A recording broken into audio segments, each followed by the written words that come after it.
السلام عليكم ورحمة الله وبركاته. ازيكم يا جماعة، اخباركم ايه؟ بالنسبة للناس اللي دايما بتسأل وما عندهاش اي اوجه للاستثمار، هو ايه ممكن يكون الاستثمار المقبول الفترة دي؟ وما اقولش احسن حاجة.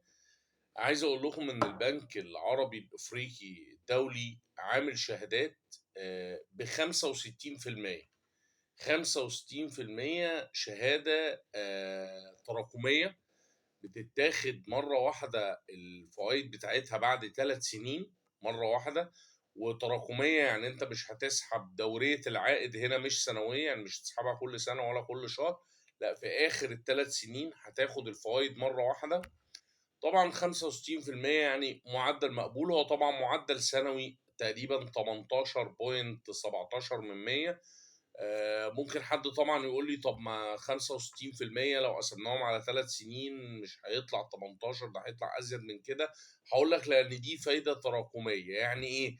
يعني هفترض إن أنا رايح أحط في البنك 100,000 جنيه، أنا حطيتهم في الشهادة دي اللي هي على 3 سنين، المفروض إن أنا آخد فايدة 65% في الآخر.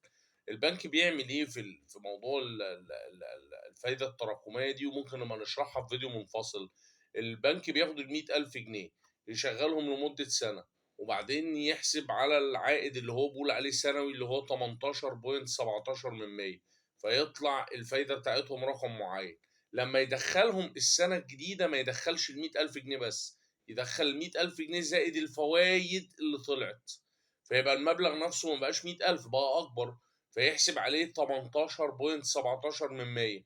بعدين يطلع رقم فايدة، رقم الفايدة ده طبعا هيبقى أعلى من السنة الأولى. ليه؟ لأن السنة الأولى اللي اتحسبت على 100,000 طلعت برقم، السنة التانية ما بقتش 100,000، خدها وخد فوائد السنة الأولى، فطبعا هتطلع هنا بنفس معدل الفايدة بس برقم أعلى. ياخدهم الفايدة اللي هتطلع ويضيفهم على 100,000 تاني ويدخل بيهم السنة التالتة، وبعدين يضربهم في نفس معدل الفايدة ويطلع معدل الفايدة الأخير. لما تجمع معدل الفوائد كلها هتطلع 65%، لكن على السنة هي 18.17%. ما تشغلش بالك بهي على السنة كام، أنا بفهمك الحسبة، لكن هي ب65% على ال3 سنين.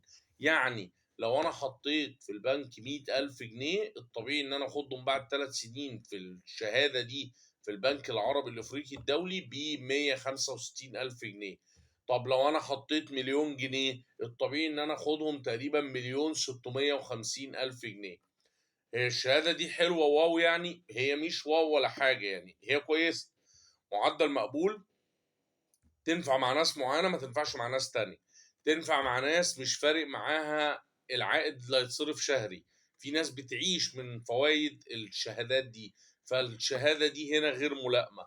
تنفع مع شخص مش عارف يستثمر فلوسه في أي حاجة. تنفع مع حد مسافر وعايز يحط فلوسه في حاجة مرة واحدة 3 سنين على بعض مثلا. تنفع مع حد عايز الفوائد تنزل بعد 3 سنين عشان ما تقعدش تنزل وهو يصرفها.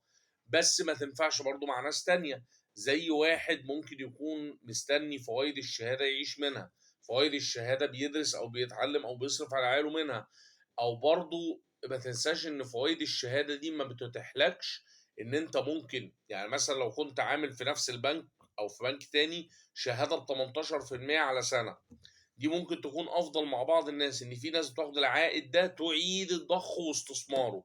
يعني ايه؟ يعني تاخد ال 18% دول اللي طلعوا بعد سنه، تروح تشتري بيهم حته ذهب صغيره قوي، سبيكه صغيره جدا، تروح تشتري لبنتها حلق صغير يبقى في ودانها عشان يبقى استثمار امن في المستقبل.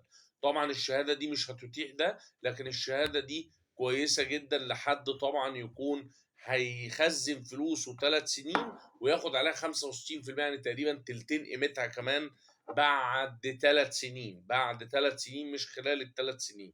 طيب، لازم تبقى عارف ان انت برضو الشهادة دي ينفع تسترد جزء باسترداد جزء منها، ممكن تاخد قرض تقريبا ب50% من قيمتها، ممكن تطلع بيها فيزا مشتريات طبعا بضمانها، كل الامور الطبيعية بقى اللي هي الايه الماشية مع موضوع الشهادات عموما.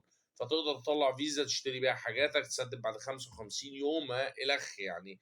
تقدر تعمل كل ده طبعا بضمان الشهادة دي. طبعا الشهادة دي قلنا حلوة لواحد مش عارف هو قدام، يعني واحد ما قداموش استثمار تاني غير ده، واحد ما يعرفش يعمل حاجة تانية غير ده، ست كبيرة وما تقدرش تشتغل شغلانة تكسب منها، ولو دخلت شراكة مع حد ممكن يتنصب عليها. فده طبعا استثمار كويس، طبعا كويس، بشرط اوعى تدخل في الشهادة دي تماما لو انت محتاج العائد ده او الفايدة دي شهرية تصرف منها، لان فوائد الشهادة دي مش هتتصرف لك غير بعد 3 سنين. هحط 100,000 هاخده 165,000 في آخر يوم في ال3 سنين، هحط مليون هاخدهم 1,650,000 في آخر يوم في ال3 سنين. وطبعا الشهادة اي ثينك يعني ان هي بتبدأ من 5000 جنيه ومضاعفاتها، يعني تقدر تعملها بأي مبلغ يعني. شكرا، والسلام عليكم ورحمة الله وبركاته.